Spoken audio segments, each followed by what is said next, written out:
I can't remember the last time you were able to do this. What was it like to have a practice and a shoot around on consecutive days? I know, crazy.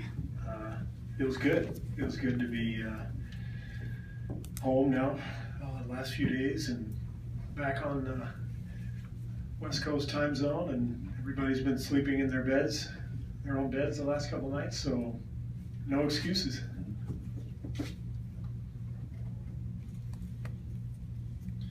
Steve, you've had to play small at the end of games recently, but Dallas obviously a team that can go big.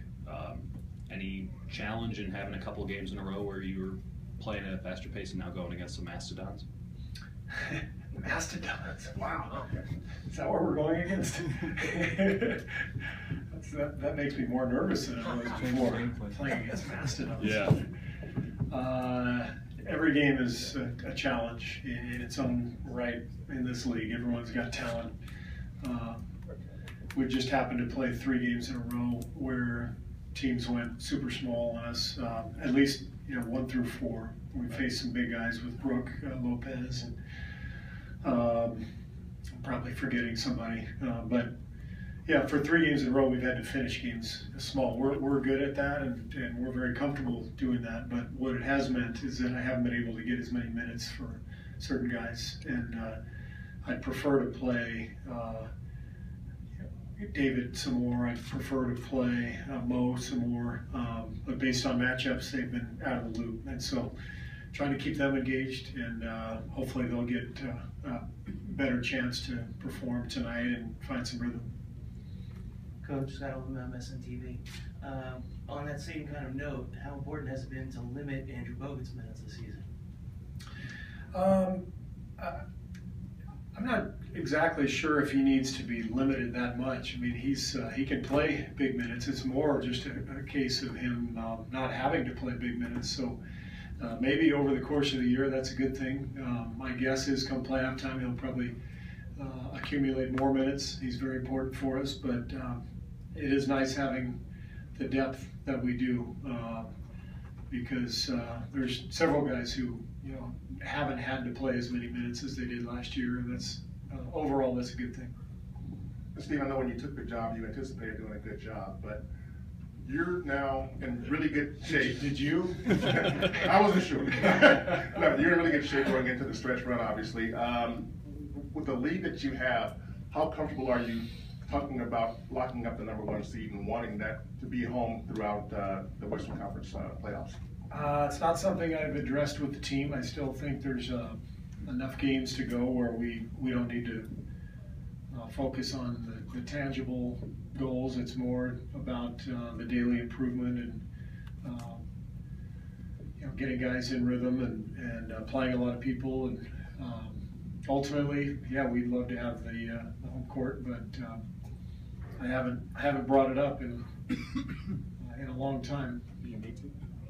I don't know. Tell me. Probably not.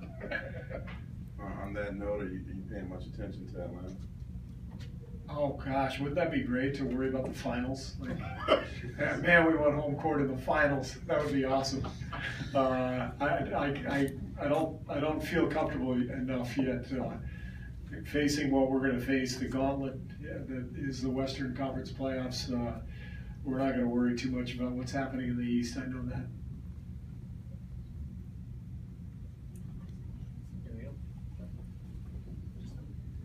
Another quick one. Full house on a Friday night. How much of an impact have the fans had this season? We'll talk about home court in a second. Huge. That's one thing we talked about from day one was taking care of our home floor, which we've done. We only have 2 home losses, and a big reason for that confidence at home is we know that this crowd can carry us, and it's as good a crowd as there is in the league. I've had a couple of coaches who I won't name tell me it's the best fan base in the NBA, and we certainly feel it every night. And the energy and the excitement in this building contributes to a lot of what we do. And then I think the way we play sort of mixes with that, and it creates a great vibe, great environment in here. So it's a joy to play our home games here at Oracle in front of our fans, and we're lucky. Steve, you made a brief comment about the MVP race yesterday, and it got a lot of play. Were you surprised by that? Yeah. I was like, I said that tongue in cheek. I was just kind of messing around, like maybe I was bored. I don't know. I don't care what anybody says about the MVP or who promotes whom. I just felt like having a little fun, and maybe somebody took it seriously. I don't think Daryl did. I haven't talked to him, but I was just messing around, kind of having a little fun. Steve, Last time you guys played, the Mavs, you very laudatory for Carlisle and his calling of the game. As a first-year head coach, how much are you enjoying? We always talk about, Steph's going up against another elite point guard, or Clay gets another shooting guard, and they kind of up their game to that level. How much do you enjoy the chess match between you and another head coach? Well, as I said, every game is a challenge. Every coach in this league knows what he's doing. It doesn't always work out, obviously. Things have to fall your way, like they've fallen our way this year in terms of talent and injuries. And some coaches, are in a situation. I think Brett Brown's done as good a job as anybody in the league, but because of his circumstances, he's not going to win a lot of games. But all these guys, trust me, they all know what they're doing. Rick is as good as there is. What I really admire about Rick is the way he adapts to his personnel.